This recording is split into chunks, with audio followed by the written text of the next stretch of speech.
Hello guys, कैसे हैं आप सब। आज हम लोग देखेंगे बहुत ही पतले बालों में heavy step with front layer hair cut. ये इनका पहले का हेयर है, आप लोग देख लीजिए कितना ही पतला हेयर है। तो हम लोग इसमें पीछे से एक वन लेंथ हेयर कट करेंगे और हैवी स्टेप भी कट होगा इसमें। तो इनको बहुत ही ज़्यादा हैवी चाहिए था कि मतलब इनका हेयर थोड़ा इनको घना दिखे, इस टाइप का इनका कटिंग चाहिए थी। तो पहले हम लोग लेंथ कट कर लेते हैं, हमेशा जो हम हमेशा करते आते हैं।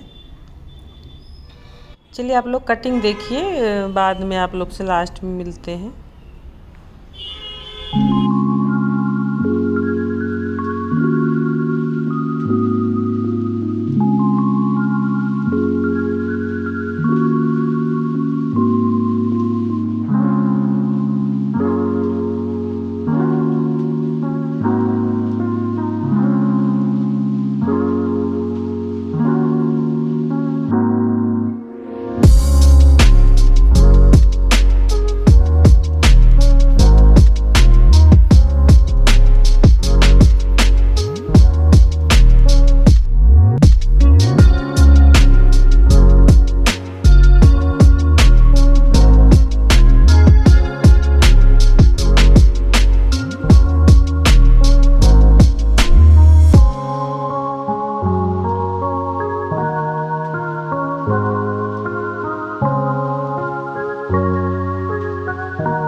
For watching. लाइक सब्सक्राइब जरूर कर दीजिए प्लीज़।